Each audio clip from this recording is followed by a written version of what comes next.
Hello. Hi, sister. How you doing? I'm fine, girl. I'm fine. I'm making it.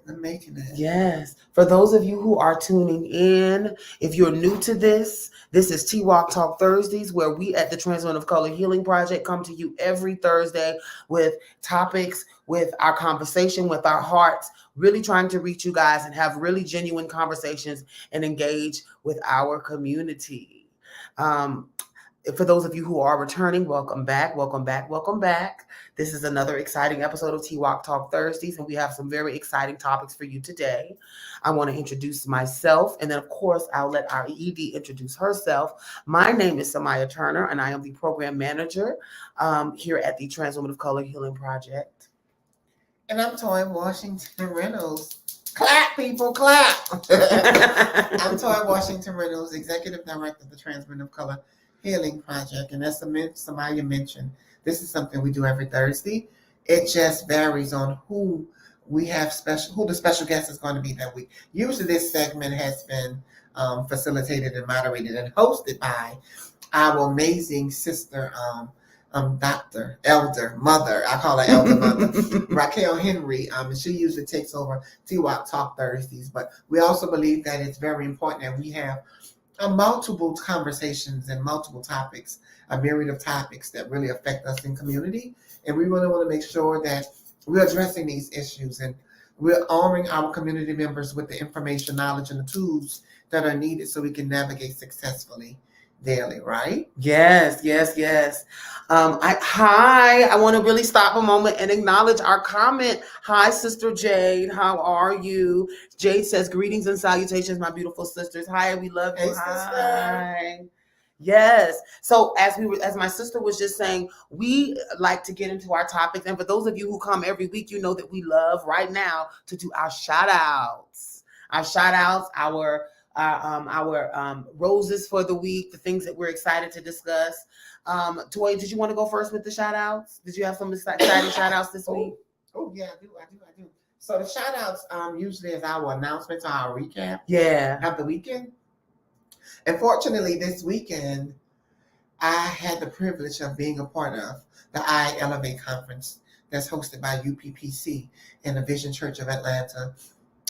This year I was asked to have a conversation or do a fireside chat with Hope Giselle, but our schedules didn't match and I was flying and all of the airplane stuff happened. So I was not able to have that conversation with Hope Giselle, but I think she's amazing. I admire her work. I admire her advocacy and I admire her unbotheredness, right? Her unbothered approach, her unapologetic approach to her in her trans experience and other siblings of trans experience. So shout out to you, Hope Giselle, and hopefully we have that conversation soon. Also, there was something that monumental that took place during I Elevate on Wednesday, and I missed that too, and I hate that. Wednesday, my bishop, my spiritual father, Bishop O.C. Allen, had a conversation with Dr. Jamal Bryant. Oh, wow. Girl. What was that giving? It was talking about homosexuality in the Black church and how there are more issues in the Black church that need to be addressed outside of homosexuality. And the internet is going crazy because Dr. Jamal Bryant issued an apology on the behalf of the Black church of the mishandling and the neglect and the disassociation of the LGBT community within the Black church. If you all get a chance, listen and go watch that conversation. It was amazing. The comments are triggering, of course, but the conversation was what was needed. And I think so many folk tuned into the conversation with already their preconceived ideas and notions around the conversation, but they didn't understand what the mission or what the purpose of that conversation was. Yes, there was talk of conversation of homosexuality. And yes, Dr. Jamal Bryant did apologize to the Black church, and he also apologized to two members that's a part of Vision Church that was under his leadership. In his early days in ministry, one of them he took under his leadership, I think, when he said that he took him under his leadership at that time, that he was 16 years old. And because Dr. Bryant was not in a place where he was able to love him as a spiritual father and usher and breed his gift, or groom his gift the way he should have, he apologized. And there was also a bishop that's now a part of the UPPC that was at service, and Dr. Brian issued an apology to them as well because of his mishandling and his immaturity and his inability to handle that conversation based off of the stigma that's connected to LGBT folks within the Black church. So if you get a chance, please listen to that conversation. Excuse me, I'm fighting a cold. Please listen to that conversation. Also, there was a gala that took place that Saturday night. That was Friday night. That was amazing. I was able to be a presenter at the gala, and it was just a beautiful moment of beautiful Black queer excellence. We had amazing folk that we honored, ex-NFL players, designers, and actress, and Judge Hatchett was there, and it was beautiful. It was a beautiful experience. And to culminate that one night, it wasn't a culmination. On that Sunday after service, after Holy Convocation service, Bishop and First Year renewed their vows, which was one of the most beautiful things. They renewed their 20-year vows. So being able to experience that and see that. And because this is my second year anniversary with me and my husband, I needed to see that. I needed to see what that looks like. And they were talking about how when they first got married, they were not in the place where they are now, and that they got married in Hilton Head Islands, and it was just them two. And fast forward 20 years later, they was able to look over the legacy that they have built as a couple and all of the lives they were able to change and transform by using the Word of God in their position in the pulpit. And now there's a family that's connected to them, not just a church and a religious family, but their personal and their intermediate family, their two kids, right? So being able to embrace that moment and have the actual physical and actual wedding that they did not have 20 years ago and invite people they love was beautiful. So yeah, that's how my weekend kind of went. That was powerful, sister, and impactful, and so many monumental moments, right? That's so. I mean, I that's what I actually do love about living in Atlanta, living in this city that has such a welcoming and supportive atmosphere, that there are always wonderful events to go to. And I know that the Vision Church and the United Progressive Pentecostal Church definitely are intentional in providing programming to support the spiritual walk of the community. So shout out to them and congratulations for that. And to Raquel, who was our faith ambassador, right? Hi, Raquel. I know you're watching. That's really one of the mantles that she has taken up on, being a part of the TWC Healing Project. Understanding that our focus at the Healing Project is the holistic journey, right? If you don't understand, if you don't know your value, self-awareness and confidence and self-worth is something that no medicine is going to give you. Mm-hmm. No hormone, no HRT therapy, no medical procedure is going to give you that. Being able to love who you are, love that person that's in the mirror. And that's a part of a spiritual journey. And that's one of the things that we provide here, one-on-one spiritual counseling and group sessions. And Raquel is one of the people that had those individual one-on-one spiritual sessions. And I'm real grateful for Raquel and her gift and being able to use the Healing Project and its platform to really usher that holistic healing and that approach to members and community. Yes. That's really, really powerful, sister. I don't know if I'm going to be able to follow up those shout outs. That's really powerful. But I do have one shout out. And this is just a shout out to our excellent strategic partners and community. Very, very recently, my sister and I have had the honor of being able to connect with folks. And I'm not going to get into the meat and potatoes of all of it on this, but I want to thank everyone, all of our community partners, all of the organizations, our health department, all of our auxiliary organizations that we do work with. Thank you so much for your wonderful support. Just being here, my shout out in this moment is to all of you, because just being here at the Trans Women of Color Healing Project and being with my sister and grinding it out all this time, it's amazing to see now that folks are recognizing us, that folks are seeing us, and that you guys are tuning in to be with us. So thank you. The shout out is also to you too. Thank you so much for tuning in every week. We're really seeing the consistency, and we really appreciate that for sure.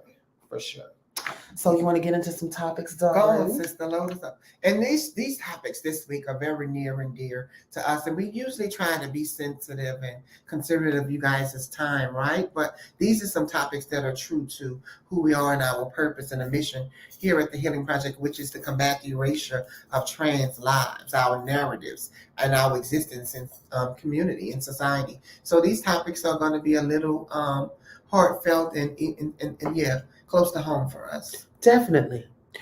Speaking of close to home, for those of us that are in the South right now, and that's a lot, probably a lot of you watching, we are aware that we're under attack. And one of the ways that we've seen the attack be prominently displayed is that they're using the legislature to create laws to minimize our existence. Yeah. But what we're starting to see is that there have been some verdicts by the Supreme Court, and some of the regional courts are turning over some of these trans bans. Yeah. So they're trying to find the governors, the officials, the people that are actively strategically trying to prevent us from getting what we need. They're finding other ways.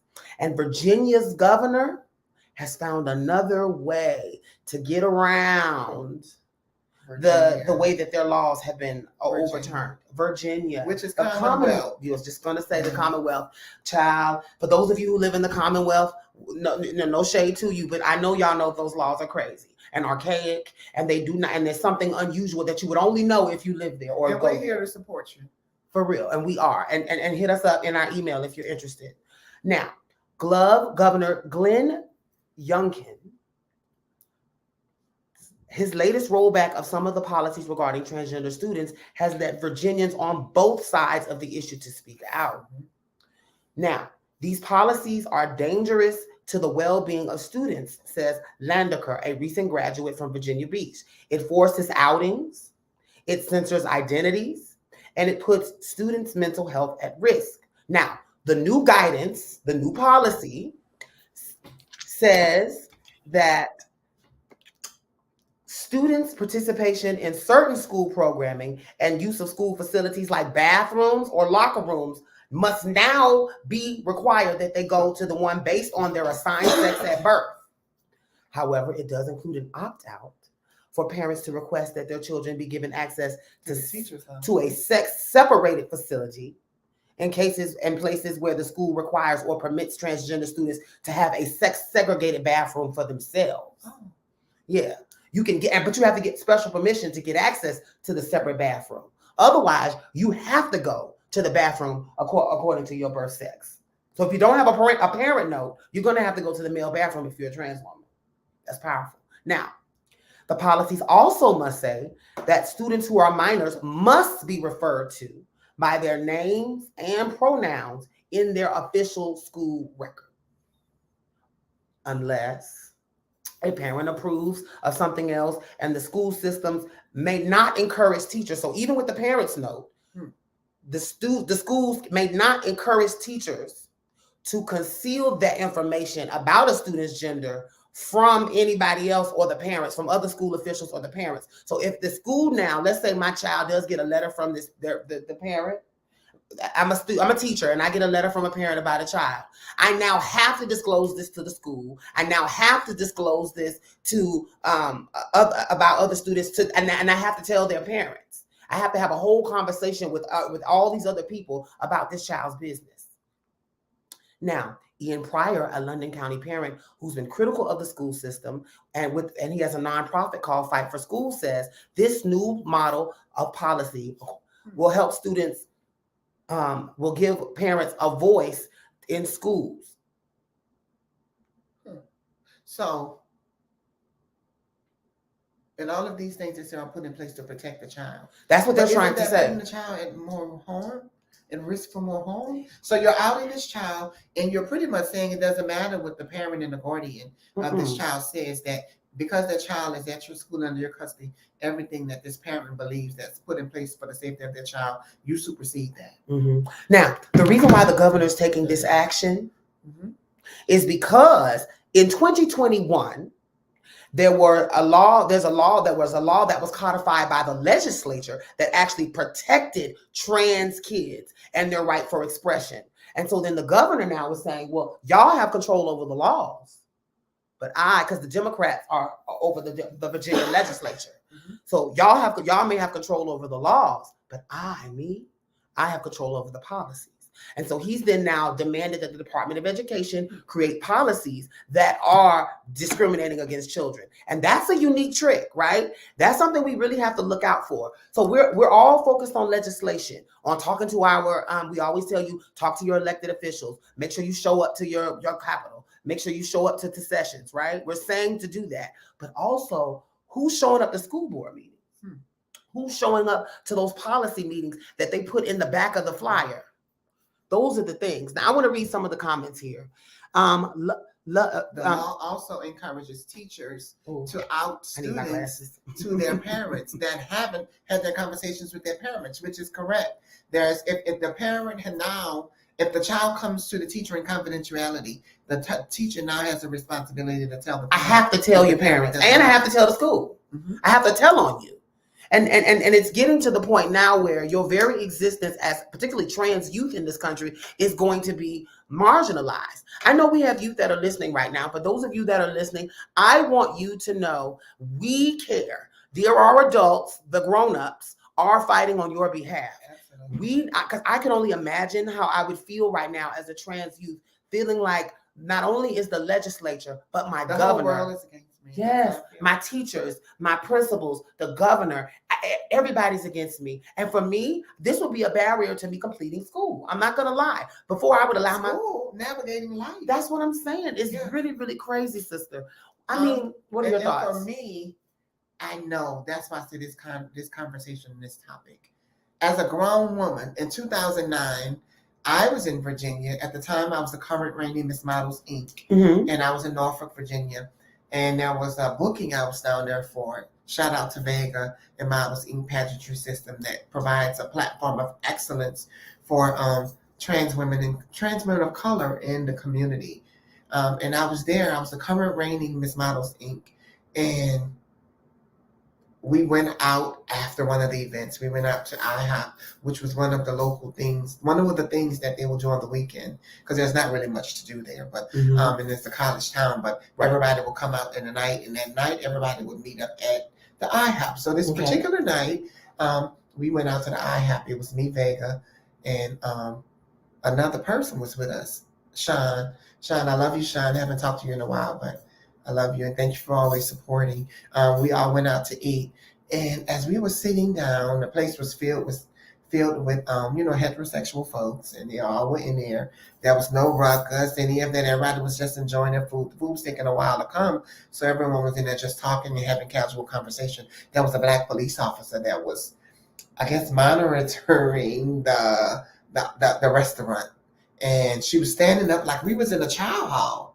And she was just standing up and y'all talking too loud and telling adults, she said, this is how she's talking to adults. Y'all talking too loud. All right. Get your food and move on out. And I'm like, is this real? I understand that. Yeah, and I have. And I knew it was a little busy, but that's not no way to conduct. That's not no way to act. But anyway, to fast forward, I got up and I went to the restroom.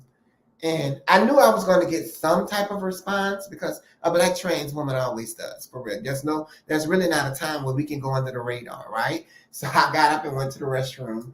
And as I'm in the restroom, I just was touching my makeup up. And so the police officer came in the restroom and she said, "What are you doing in here?" I said, "What do you mean?" She said, "What are you doing in here?" I said, "I'm using the restroom." She said, "Well, you're not supposed to be in here." I said, "Excuse you?" She said, "You're not supposed to be in here. This is 2009. And I'm like, says who? And so I'm steady doing what I'm doing, touching my makeup up and all of those different things. She said, "Well, I'm going to ask you to leave." I said, "When I'm done." And I proceeded to do what I was doing. So I washed my hand and I was coming out. She said, "Come with me." So at this point, no one knows what took place. They just see her, they see me going out the door and they see her coming behind me. So at this point, people coming out the restaurant to see what's happening. So as people coming around, a bunch of Black men and Black women, but primarily Black men were out there. And they were standing around. It was like, "Man, what's she messing with Shorty for?" Because everybody saw how she was on one. That's what they were saying or whatever. And she said, "Well, you're not supposed to be in there because this is Virginia. I don't know where you're from, but we don't do that here. You cannot be in the female's restroom." And I looked at her. And the sad thing about it is we create these programs based off of the needs that we didn't have. At that time, I'm being fully transparent. My gender marker was not changed on my ID. My gender marker did not get changed on my ID until my sister Samaya took me to the courthouse. She said, well, sister, no, this is what has to be done. That's why it's important that we use our platform at the Healing Project to arm our community members with the resources needed to exist and navigate successfully. But I said all that to say that that was a law back then. And even though it did not, I was not able to be, I'm not going to say clock, but anyway, she ended up giving me a citation. She couldn't find it. She was rambling through this book of laws and citations. Because it's Commonwealth, there's laws there that don't have nowhere else. This was like 30 minutes of her looking through that. And the male officer said, you're looking for citation number blah, blah, blah. And because he got frustrated and aggravated. Anyway, to make a long story short, I had to show up in court, went to court. The judge was like, what's going on with this case here? He said, Miss Washington, I went to the thing. And he said, approach the bench. And so she came when he called me. He was like, so what is this case about? And he's like, I'm reading. He said, well, is she not supposed to use the restroom? She was like, yeah, she's supposed to use. And she called herself. She was like, yeah, she's supposed to use the restroom. He's like, but I'm not understanding. She said, but they were in the wrong restroom. He was like, the wrong restroom? He said, what restroom? I said, I was in the women's restroom. He said, what restroom is she supposed to be in? And she was like, well, no, they're trans, so they weren't supposed to. He was like, oh, my God, I've never heard of this. Until he got his glasses, and he linked into me, and he said, this is interesting. He said, I've never experienced that. He said, and it's crazy. I hate that you're going through this, but this is the law here. He said, I don't know what else to tell you. I mean, other than pay the citation, he lowered the amount of it to $75, but and I'm saying that to say that that was the law. And that was one of those moments that made me and galvanized me and really made me want to get into advocacy. And that's why I say this particular topic was to me. Sister, that's powerful. Powerful that you shared that. What it actually shows is the systemic things. See, you can literally do all of the physical things you want. Yeah. You can literally be that girl. You can literally be minding your business, not doing anything, moving around, just trying to use the bathroom. And the world will come and get you. That system of oppression will greet you in the bathroom with a police officer, and who will then embarrass you in front of all those people and then force you to go through a system. Now you have a charge that you have to go to court and deal with. And even though that judge was mortified at you, even for you, that she would carry you through this, that was the law. And he had to uphold the law. And he had to uphold it because he is an agent of the court and has to uphold the law. And that's what we're talking about. For those allies listening, that is what we're talking about when we say just navigating in this body, we experience violence on a regular basis. It's not all physical. It's not always somebody slapping us. But there is a system in place that makes everything about our life stressful, including just going to the bathroom. Daily navigation. Yes, and I keep saying that because that's paramount. That's a part of our lives right now. Our daily existence is an act of liberation. It's a revolutionary act. It is. Let me ask you this, because I know that there are people that were wondering, what do you think was it about you? Because there are girls that would say, oh, she got clocked. that's not what it is. And I really want us to think deeper, because we as a community, sometimes we get stuck on the surface, right? We get stuck on the thing that is obvious, what we think it is. But let's get to deeper. Why do you think that Black woman went and followed you, particularly in the bathroom, to make you feel it? Well, girl, I mean, the queen in me will want to say, girl, because I got up and I had on a body con and I had upset at the place just a tad bit. You know, their body was right and all of that, and I had kind of upset it. That's what the queen in me would say, right? But also the advocate in me would say that there's some historical trauma that's connected to Black women and trans women within communities. There it is. And there's a conversation that needs to be had around bridging the gap. And we talk about our commonalities as opposed to our differences. Yes. And so then this ties us back into the work here at Twoc Healing Project, because what I love about what my sister is intentional about creating is an environment that is a safe place to have the conversation. And we're planning right now events in our community that are going to be those community building conversations. Because ultimately, what my sister and I both understand is that as women, there is a miscommunication between trans women and cis women. And that miscommunication is really that there's so many other people talking, and there's so many other opinions in the way, and there's men giving their opinions, and there's all these other to each other. And we're not listening to each other. Sister, you know how to take the words right out of my mouth. That's it, because sister. we're victims of that system.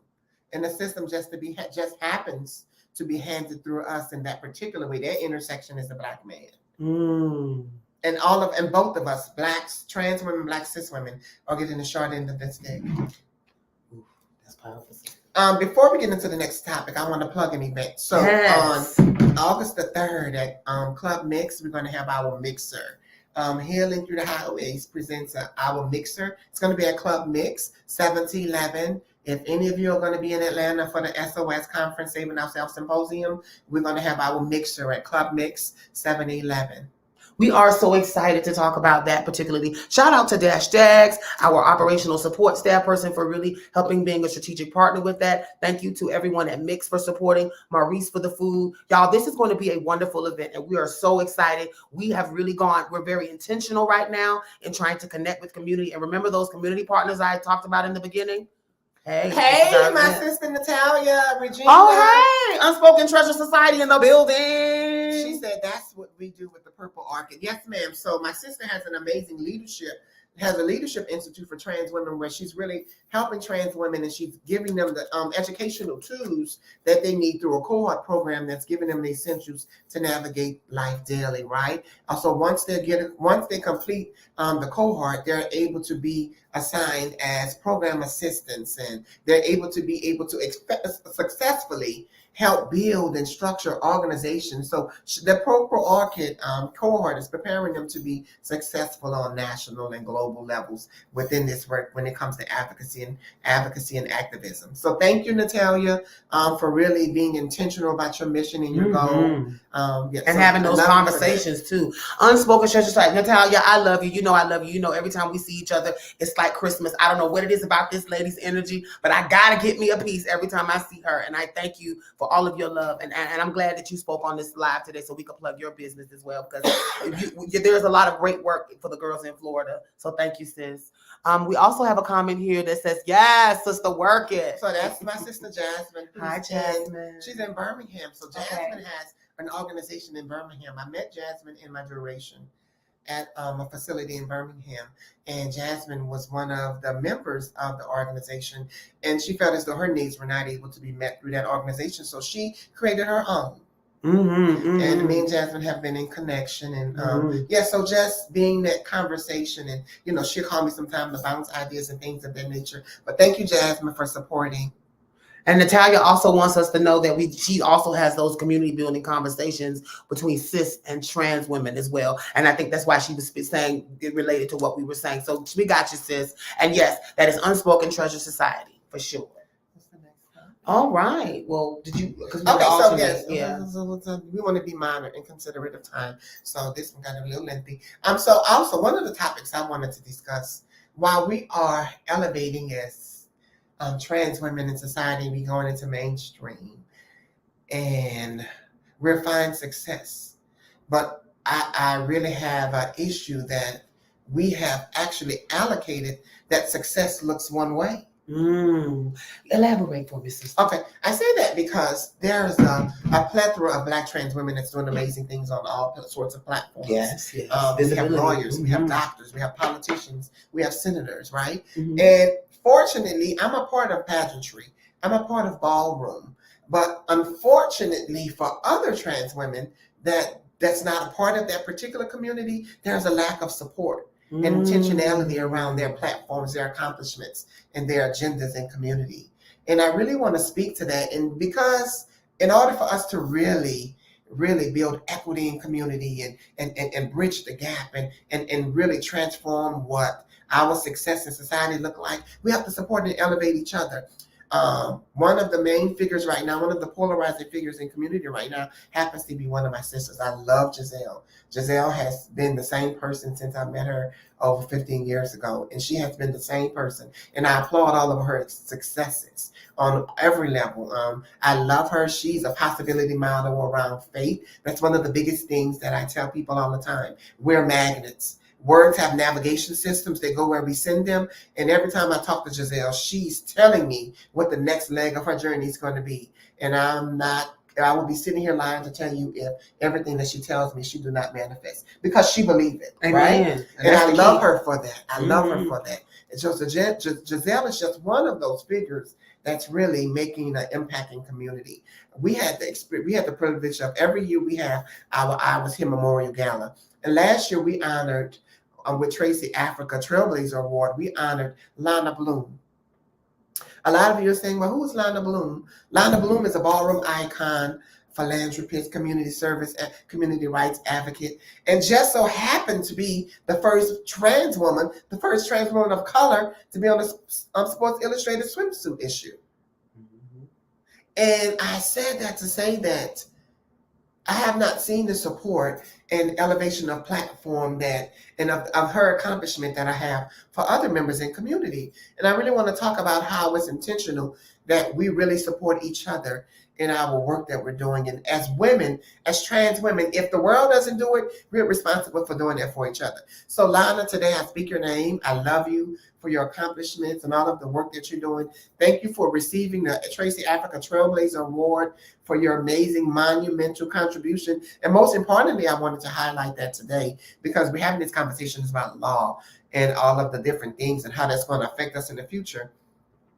She has had the privilege of being and accomplishing something that society and legislature is trying to eradicate. Mm-hmm. If we don't really come together, she will be the first and the last to achieve that.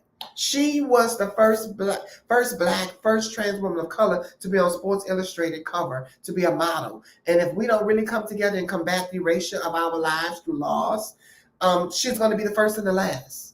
So I really wanted to highlight her today and celebrate her and her accomplishments and just say that it's important that we really elevate each other in the work that we're doing. I'm so glad that so many of our sisters in the movement are here, a part of this call. I see Takira, my niece, my beautiful niece.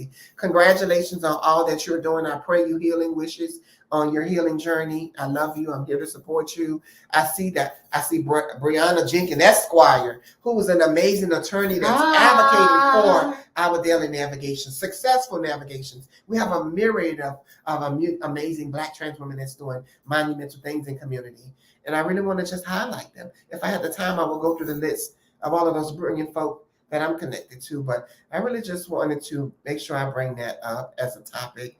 Tell me what your thoughts are on that. You know, that's very powerful, sister. The idea that we as a community need to make sure that we're intentional in uplifting our heroes, our sheroes, our leaders, the possibility models. Because the truth of the matter is, like you said, we are in a day and time where a lot of the visibility and the access to certain platforms is being reined back in. They're literally not even allowing this next generation of kids to learn about themselves. So if we are not honoring and promoting our own history, our living history, right? The people that are living today, that are alive, that are doing this work like Lena, who are navigating this world, but who aren't necessarily in the community doing ballroom or pageantry, then we are missing. Now, I'm excited about our unique cultural art forms, and I think that is powerful as well. Yeah, but what does it look like if we took that collective energy and literally put that in love on one of our leaders? Well, it's going to be hard to do. Really? Because we have to leave that divisive thing called patriarchy. That the gay man... Come on, patriarchy. That the gay man has taken over and has now created to divide us. And unfortunately, that's one thing that we'll never be able to do because we desire that validation from that platform. We desire that validation from men, and gay men now usher that validation. They sit on the panel and tell you if you're pretty enough, if you're real enough, if you're a woman enough. So I really believe that in order for us to go to that place that you're talking about, that holistic healing, we have to take our power back. We really do. We just had a ball here. What is it called? The Purpose Awards. The Purpose Awards. That was done on Mother's Day weekend. And even though it was a star-studded event, I'm still hearing conversations about the trauma that particular function inflicted on the women in community. And when I tell you these were some of the women in community that are mothers and leaders and that are monumental when it comes to ballroom. And there was women that was on the panel that told those people that we have deemed as legends and icons and trailblazers and as space divas that they weren't acceptable that moment. And the scary and disheartening piece is, if you look at the video, they were coached through that process by Black gay men, telling them what to look for. And I'm going to just be done with that. That's very powerful, sister. Now that's deep. That's deep on another level. The idea that even in our spaces that we've carved out, there's still this dynamic where feel like we have to always be in competition and always in the approval of the male gaze. That is so interesting. Patriarchy still exists. Even within the LGBTQ community, we're dealing with patriarchy. Within this organization, we deal with patriarchy. When it comes to funding, any Black trans woman, any femme trans-led organization is 9 times out of 10 is not going to have the same amount of funding or have the same amount of have access to that funding that gay men will have, especially when it comes to white gay men. But even when it comes to Black gay men, Black trans women and trans-led organizations don't have access to the funding that they'll give it to a gay man to give to us, but they won't give it to us because they don't feel as though we're responsible. They haven't deemed us worthy enough for that. That's really, really powerful. You know, to that point, when you were saying about us coming together and how the events can be competitiveness, I love that we here at the Trans Women of Color Healing Project are intentional in having events where women can come together, where community can come together and have healing conversations. And we are having one of those really amazing events coming up on Wednesday, August 9th, 2023, here in Tyrone, Georgia. It's called Healing Through the Highways Presents the Healing Through the Highways Balloon Release. And the purpose of this, and the title is, we're letting go of past traumas and embracing healing.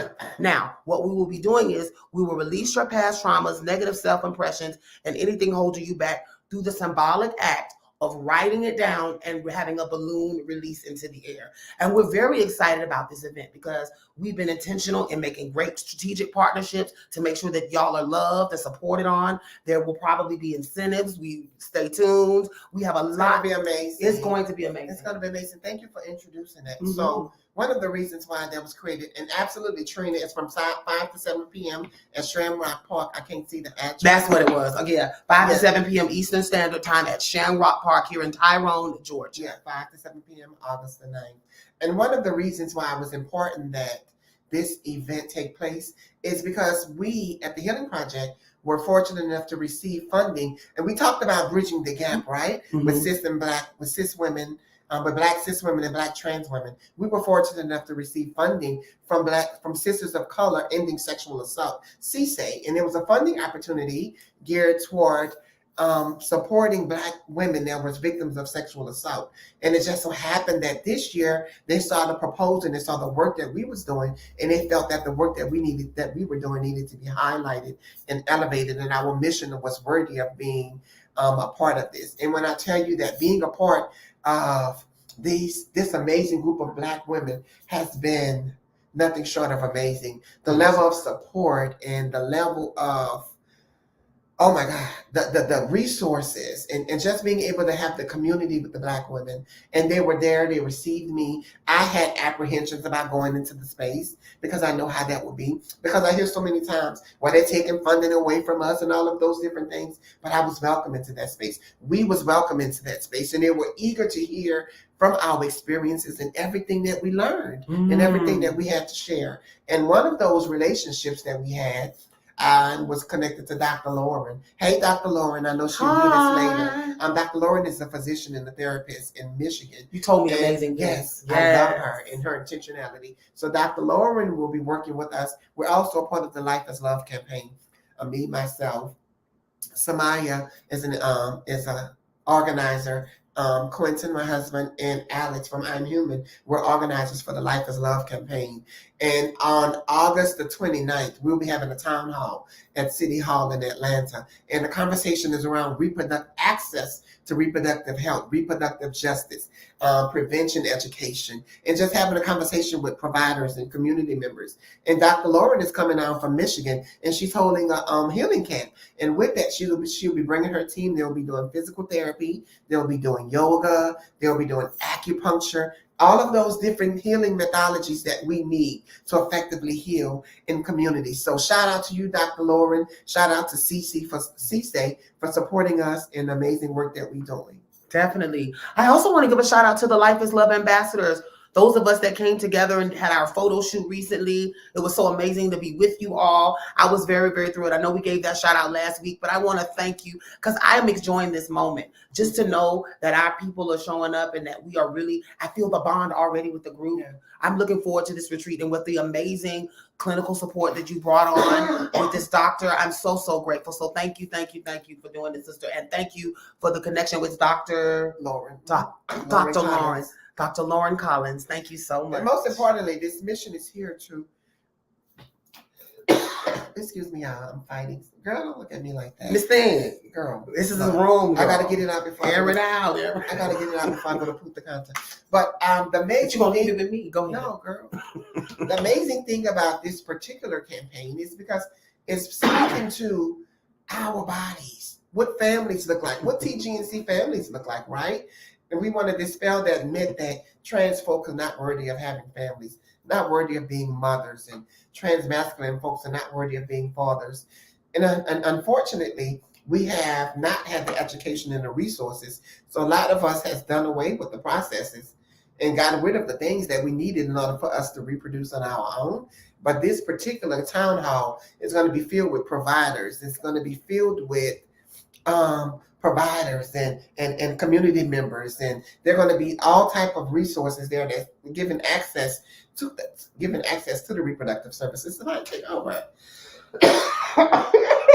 Girl, I am so excited to be here today with each and every one of you. Oh my God. We are really grateful for you guys to come in. And yes, like my sister said, this town hall meeting will have, girl, you is germs out, Miss Thing. Oh my Girl, God. so we are so excited to be here, and we just want, you know, you guys, which I'm thrown off completely. I'm very, because, you know, this is the post-COVID era. But anyway, we are excited to be here today. And this town hall is going to be something that is impactful, that is intentional. And more importantly, the clinical providers, the folks are going to be in the room to have that conversation with us. And that is powerful because I have been a part of a lot of conversations supposedly around reproductive justice, but never have we actually been intentional in making sure that everyone is in the room all at the same time. So thank you. And it's going to be during Black Pride weekend. Yes, Atlanta Pride. So that's Labor Day weekend for those of you in the know. So we look forward to seeing you all there then, and we'll have more specifics. And all of the things that we're discussing are regularly being promoted on the Trans Women of Color Healing Project And on pages. Instagram and on Facebook and all of the jazz. Mm-hmm. So for those of you who may have missed some of the details, we know that it's going to be there. So now we're going to our Did You Know segment that's given by. Yes. So today we're having our Did You Know segment. For those of you who were here before, you know Dash Dags does it sometimes, and Dash is our operational support staff. Dash, it will be now getting on. I'm now adding Dash to the live. Hold one moment. Dash, darling, are you there? Hey, how's it going, everybody? Hi, Samaya. Hi, Toya. Hi. Y'all look wonderful. I've enjoyed the segment. Thank you guys for coming out to support the Healing Project.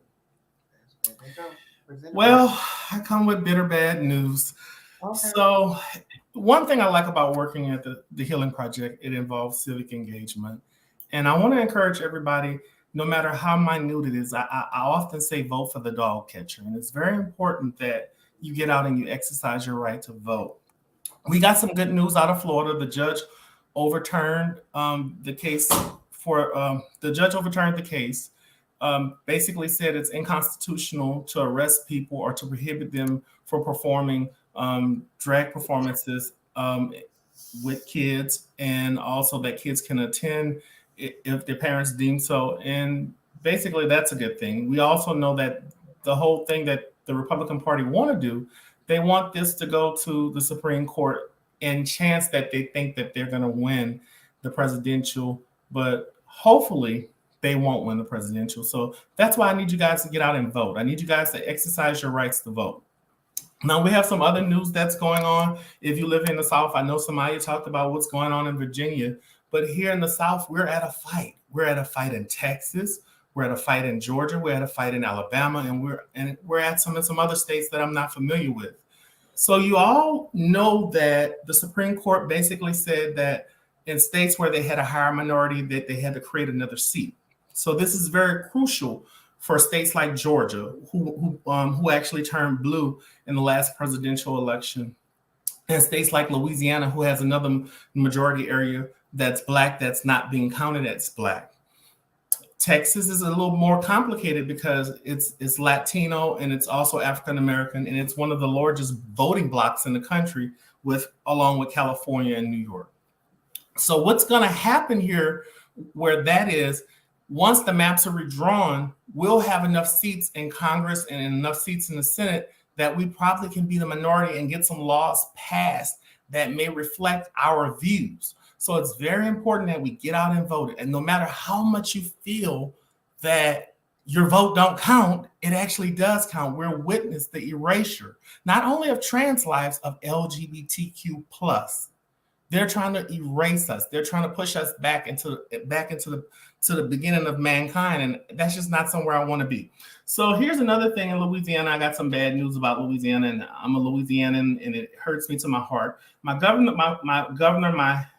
who I love so much, I voted for John Bell Edwards. He vetoed the bill on affirming care for kids.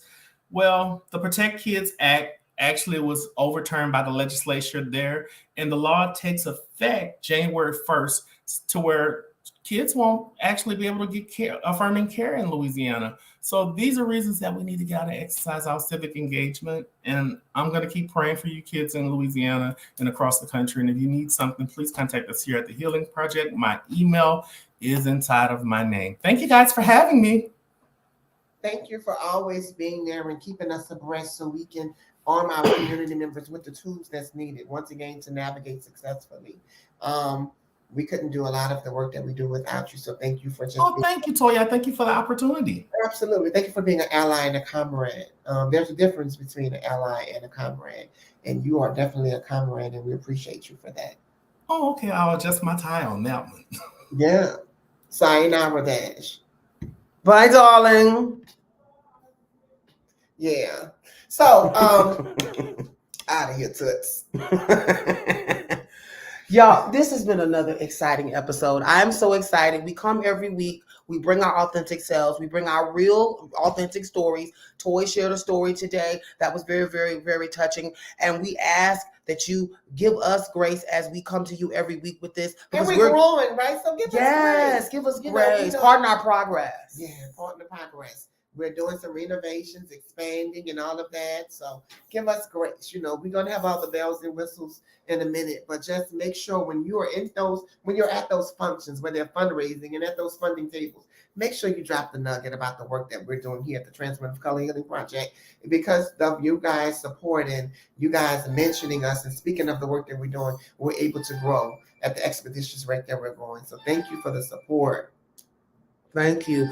Yes. And so this has been another exciting episode of Trans Women of Color Healing Project's Twoc Talk Thursday. So once again, with them announcements before we leave. Okay, go ahead. Yeah. August the 3rd, meet us at Club Mix, 7 to 11. Yes, God, for our mixer. We're going to have karaoke. We're going to have live entertainment. We're going to have free food. Y'all come on out. It's going to be an amazing experience where you get a chance to meet the lioness, Samaya. You get a chance to meet me and Dash and Elder Mother Raquel and all of the community members here and some of our siblings that are in town for the Saving Ourselves Symposium. So that will be a great meeting spot for our siblings that's in town for the symposium. And also August the 9th for our balloon release. That's a very imperative event, because that's when we'll give back that trauma that we have been navigating with, and we're giving it back to who it belonged to, because we're going to heal past that and we're going to release that, right? That's the intentions of writing that on a balloon. You don't have to share that with anyone, but we want to make sure we create that moment that's conducive to the healing that you need. Whatever that thing is, we're going to heal as a community, as a collective. We're going to have our cis folk there. We're going to have our trans and LGBT folk there, and we're going to speak the name of that thing that has had a temporary hold on us, and we're going to release that when it comes to sexual assault, and when it comes to systems of oppression that hinder us from navigating successfully. So that's why it's important to support this balloon launch. So we ask that you come out. That's August the 9th, 5 to 7 Shamrock Park, Tyrone, Georgia.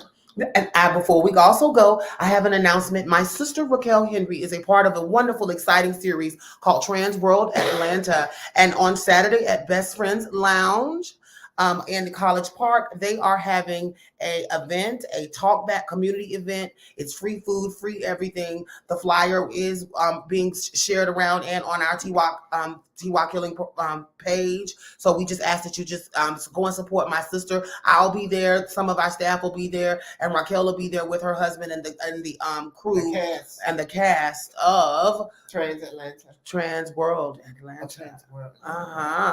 We love you. Thank you guys for tuning in this week, and we'll catch you next week. This has been Twoc Talk Thursdays. Bye.